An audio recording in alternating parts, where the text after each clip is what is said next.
Hello everyone, this is Sam here again with a third and final short video in this series on prayer walking or walking meditation. And this time I'd like to ask you to join me on a micro pilgrimage, which basically means a very small pilgrimage.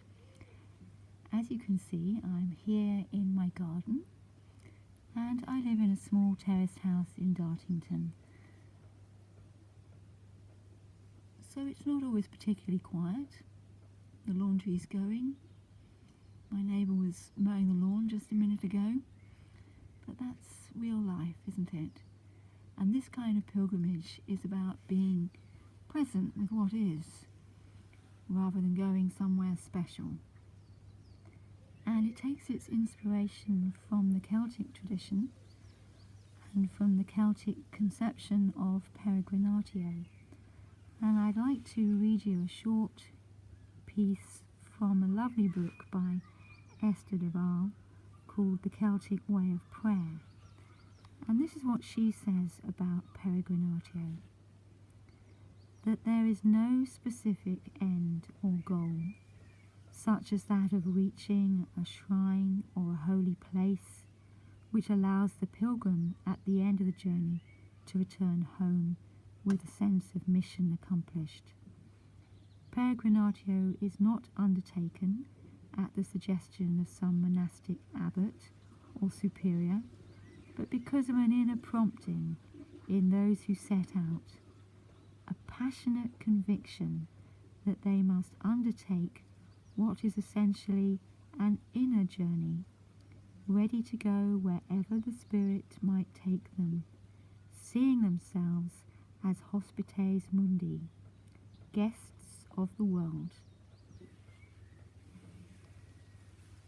So, let's try this little experiment, and I invite you to be a guest in my world, here in my garden. And I'm going to try and move slowly so as not to give you motion sickness. And we start, as with the other meditations, just by bringing our awareness into the body and getting in touch with our breathing. That slow rhythm as we breathe in and breathe out, and just listen.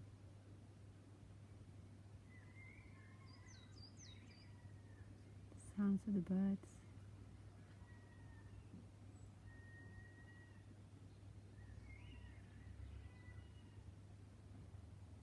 and just look.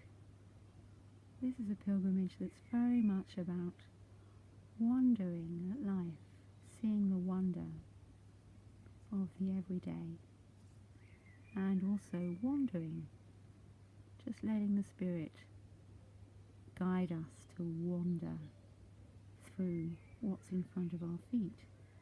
So I'm going to try and slowly stand up now and take a little wander through my garden here and share it with you.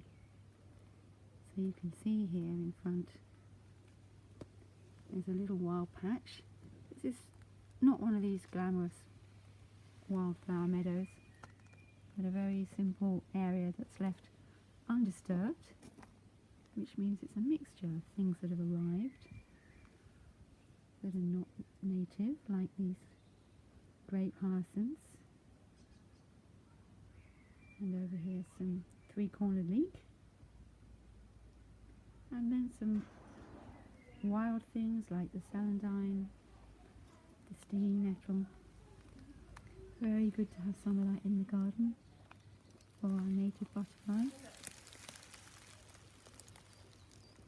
And the wild garlic there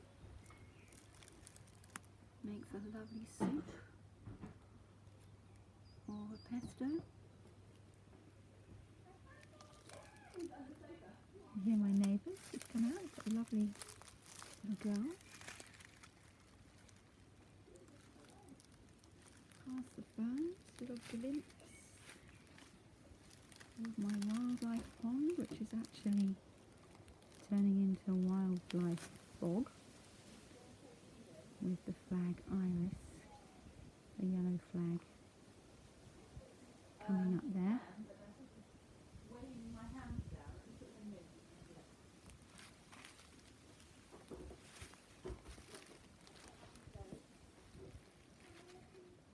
I do love a winding path. Such a lovely invitation.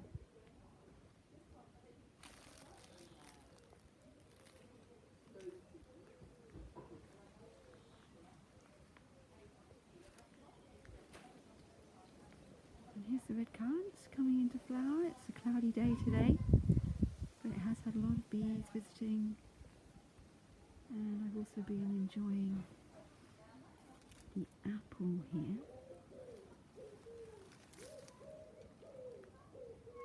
Which, as you can see, is breaking bud, getting ready to flower.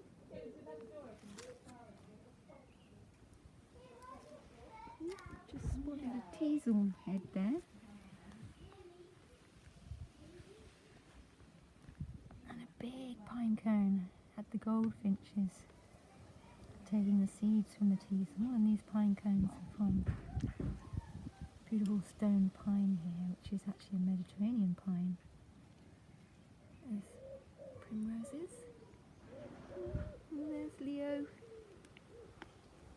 the garden tiger, heading down the garden. Looking very splendid.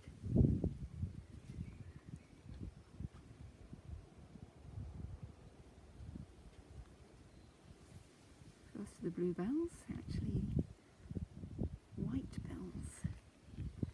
I'm going to take you down past the bird feeder, currently without bird food, and the lemon balm.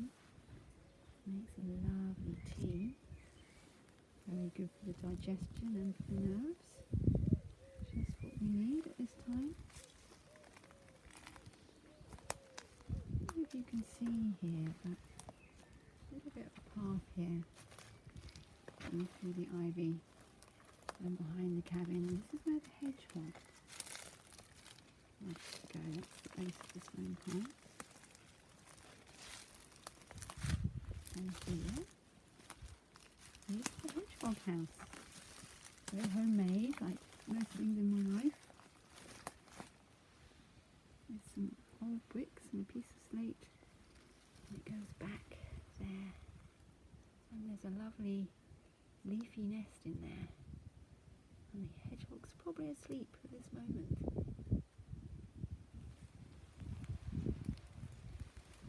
And he or she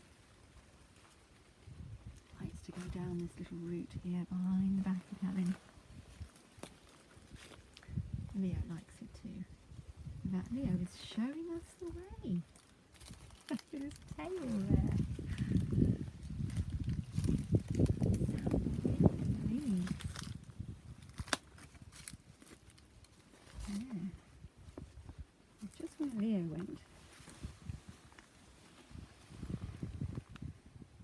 There's a lovely little path disappearing into the neighbour's garden.